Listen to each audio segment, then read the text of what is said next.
পর্দায় একের পর এক অন্যায়ের বিরুদ্ধে দাঁড়ানো এক সাহসী নায়ক দক্ষিণী সুপারস্টার থালাপতি বিজয়। কিন্তু এবার থালাপতি বিজয় আর শুধু সিনেমার পর্দায় সীমাবদ্ধ নন, বাস্তব রাজনীতির ময়দানেও নিজের উপস্থিতি জানান দিয়েছেন এই তামিল সুপারস্টার। তামিলনাড়ুর কোটি ভক্তের হৃদয়ের অধিপতি থালাপতি বিজয় আনুষ্ঠানিকভাবে রাজনীতিতে যোগ দিয়েছেন। আর তার প্রথম টার্গেট সরাসরি ভারতের প্রধানমন্ত্রী নরেন্দ্র মোদী ও তার দল বিজেপি।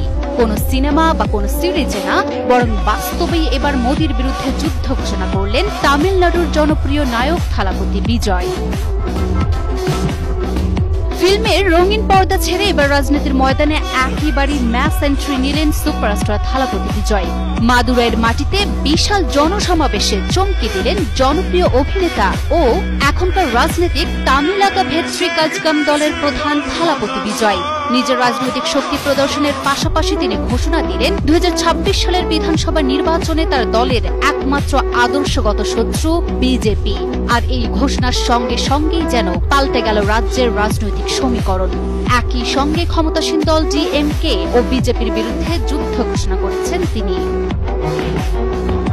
সমাবেশে হাজারো সমর্থকের সামনে বিজয় বললেন, আমাদের একমাত্র আদর্শগত শত্রু হচ্ছে বিজেপি আর রাজনৈতিক প্রতিদ্বন্দ্বী ডিএমকে। তামিলাকা ভেট্রি কাজগাম কোনো মাফিয়া গোষ্ঠী নয়, বরং এটি এমন একটি শক্তি যারা কোনো দলে ভয় পায় না। আজ আমরা ফ্যাসিবাদী বিজেপি ও বিষাক্ত ডিএমকে এর বিরুদ্ধে যুদ্ধ ঘোষণা করছি।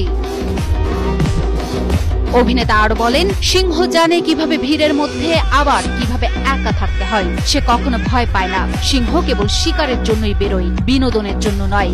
আর সিংহ কখনো মৃত শিকার খায় না। এদিন প্রধানমন্ত্রী নরেন্দ্র মোদীকে সরাসরি চ্যালেঞ্জ ছুড়ে দিয়ে বলেন, এনইইটি বাতিল করুন। পারবেন কি নরেন্দ্র মোদী? আপনার একগুঁয়েমির কারণে আমাদের ছাত্রছাত্রীরা ভুগছে। 2023 সালে আনুষ্ঠানিকভাবে রাজনীতিতে নাম লেখানোর পর থেকেই শোরগোল পড়ে যায় তামিল রাজনীতির অঙ্গনে। তবে এখন আর শুধু গুঞ্জন নয়, 2026 সালের বিধানসভা নির্বাচনী হতে যাচ্ছে তার আসল পরীক্ষা। ডিএমকে বনাম এআইএডিএমকে এই দুই দল যখন পালাক্রমে শাসন করে আসছে তামিলনাড়ুকে, তখন বিজয় চ্যালেঞ্জ ছুড়ে দিয়েছেন এই দুই জায়ান্টকেই। রাজনৈতিক বিশ্লেষকদের মতে বিজয় বর্তমানে তামিল রাজনীতিতে একটি তৃতীয় শক্তি গড়ে তোলার চেষ্টা করছেন।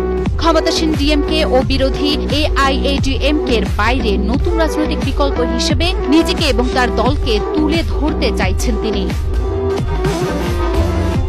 একদিকে ডিএমকে